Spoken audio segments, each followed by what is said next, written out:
السلام عليكم ورحمة الله وبركاته. أصحابتين قالي كسود هذا القناة كان فضلا هدي أد نقول سبتة سبسكرايب النودة بالكن فرصة أد نقطة وده كوات هذا هرنو للجوكتنا واكم هسنت على الجوكتان كذا أصحابتين نقول صوبرتن وسود وهذا يادين له أد ما هسنتين ما أنتوا حايدين هيا ما شاء الله مجعشها لغة هذه قعم هذا إنه بيوتيفول قروح كون نقدان نظيف كون نقدان ما شاء الله وسقط دان كاقادمان qorraxda iyo maasha Allah waxaasoo dhan ka qaadmaan skin diet-ka ama skin-ka dhintay oo kaleeto yacni qorraxda ka disho kale haddii aad jeceshahay dhameyso fiidiyowga insha Allah tacaala haddii aad jeceshahay lagu haado inay qurux badan ku noqdaan waxaa soo qaadanaysaa wax yar oo iska fudud kajadaada laga helayo waxaan aaminsanahay runtii inay gabar walba heli karto insha Allah tacaala waxaa soo qaadanaysaa Colgate ama boomatada afka lagu cadaysto iskaba dheh waa Colgate sidoo kale waxaa soo qaadanaysaa coffee sidoo kale waxaa soo qaadanaysaa baking soda iyo baking powder labay kala yihiin baking soda meelaha madmadowga iyo waxyaabahaas oo kale loo isticmaalaa baking soda ayaa soo qaadanaysaa sidoo kale waxaa soo qaadanaysaa limon ama liin dhanaan intaas weel ayaad ku shubanaysaa qiyaasta aday kugu xiran tahay haddii aad doonayso inaad laba maalin camad samaysato haddii aad doonayso hal maalin inaad samaysato intaas aday kugu xiran tahay iyo qiyaasta aad samaysanayso waxaa isku darsanaysaa hanku iri Colgate ama boomatada afka lagu cadaysto ilkaha waxaa ku darsanaysaa coffee sidoo kale waxaa ku daraysaa baking soda waxaa ku daraysaa limon ama liima dhanaan intaas ayaa weel iskula geynaysaa waa isku qasaysaa maasha Allah in yar hadaa joogto scrub wuxuu ku noqonayaa aad u qurux badan maasha Allah wax biyo ah ku darmaysid haddii aad jecleen liinta oo xasaasiyad ku tahay liinta waad ku yareysan kartaa biyo yar ayaad ku darsanaysaa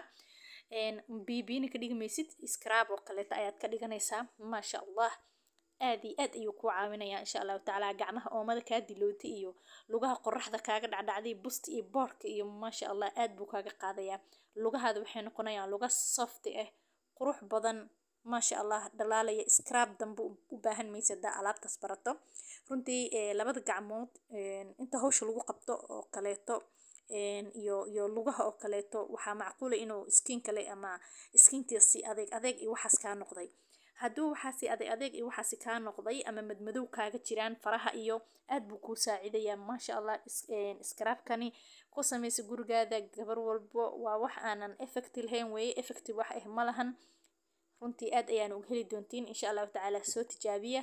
meel kasta oo qofta laga fiiriyo quruxdeeda waa gacmaha iyo lugaha maasha Allah intaas ayaa banaanka yaal intaas dad qurux ka tahay maasha Allah adiga dhan qurux waad noqonaysaa lugahii gacmaha iska daayay jirka kale aad u isticmaali kartaa haddii aad doonto nadiif ayuu kaaga dhigayaa wax dhibaato ahna malahan maasha Allah meelaha madmadowga oo kaleetana aad buu kaaga saacidayaa inuu ka bixiyo siiba baking soda maasha Allah laguma gaaro madmadowga inuu qaado aad buu ugu wanaagsan yahay dhankaasi sorry maasha Allah marka gabdho soo tijaabiya idin leeyahay wax walba wanaagsan oo aniga maxay ahayd aan soo arko ama aan soo tijaabiyo waa idin soo gudbinaya insha Allah tacaala idinkana soo tijaabiya runtii ma fiicna inaad ka caajisto maalintii hal mar oo kale hadda scrub-kaasi gacmahaada iyo lugahaada dhac ku siisato aad bay u qurux badnaanayaan kareemkaada kaleeto oo iska caadiga hadda iska marsato maasha Allah qurux inta badan dadka jirkooda waxa dilo waxa weeye waaw waxyaabaha korkoro oomada oo kaleeto waxbay kugu reereebaysaa haddii aad dumarnahane lagama maarmo hawsha inaad qabsano inkastoo wanaagsan tahay inaad gloves xirato markaad oomo iyo waxyaabahaas oo kale cleanska oo kaleeto isticmaalaysid